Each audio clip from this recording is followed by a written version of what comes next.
Hello, everybody, and welcome to today's episode of Z Bomb's World.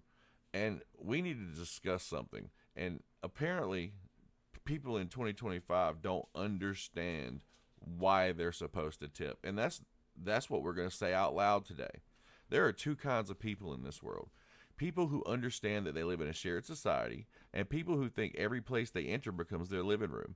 If you're the type who complains about tipping servers and delivery drivers, odds are high you're also the type who leaves your grocery cart in the middle of the parking lot, or blames the system while exploiting the worker, or thinks paying a subscription makes everyone else your employee. Alright, so let's start with tipping, since that's where the whining always begins. When you ordered delivery, you didn't already pay them. You paid the platform. You paid the company for the app, the infrastructure, the convenience, the illusion that labor magically appears on demand. What you did not pay for is the human being driving their own vehicle, paying for their own gas, risking accidents, tickets, and weather to haul your crap so you don't have to. That part. That's the tip. If your response is, well, they should get a better job, congratulations. You just revealed exactly why society is falling apart. Because you need those jobs filled. You just don't want to respect the people doing them. Now let's zoom out. The same mindset is why people don't put their grocery carts back. Oh, someone gets paid to do that. No, they don't. And even if they did, you not being a slob isn't optional. Not putting your cart back isn't rebellion. It's not a statement. It's not sticking to the corporation. It's just you telling everyone, I leave extra work for strangers because I don't feel like walking 20 feet. It tells people exactly who you are without you opening your mouth. Same thing with parents who bring screaming newborns into movie theaters. Look, having a kid doesn't make you special. It makes you responsible. A movie theater is not a daycare. It's not a bonding experience. It's not part of life. Deal with it. People paid money for silence, immersion, and a shared experience, and you decided your baby's lungs needed to be a part of the soundtrack. That's not inclusive. That's inconsiderate.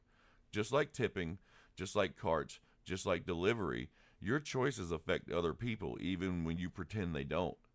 And here's the pattern nobody wants to admit. People who don't tip, people who don't return cards, people who bring crying babies into adult spaces, people who scream at service workers, people who say it's their job, are all running the same internal program. And it's, I got mine, everyone else can deal. And then those same people are shocked when restaurants are understaffed, service sucks, delivery takes forever, workers don't care anymore, and nobody wants those jobs. You didn't get to squeeze labor. You don't get to squeeze labor until it breaks and then complain when the machine stops working. Drivers can reject your order, servers can quit, and workers can leave entire industry. And when that happens, you're going to be standing there asking, why is everything so slow? Why is nobody available? Why does everything cost more? Because you train the system to chase profit without respecting the labor. Here's the rule written in stone. If you can't afford to tip, you can't afford the service.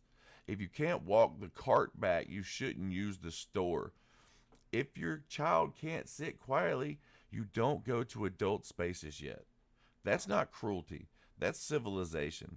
Convenience is not a right. Service is not slavery. And decency is not optional just because there's an app involved. And if this rant makes you uncomfortable, good. That discomfort is called being confronted with how your actions affect other people. Now sit with it.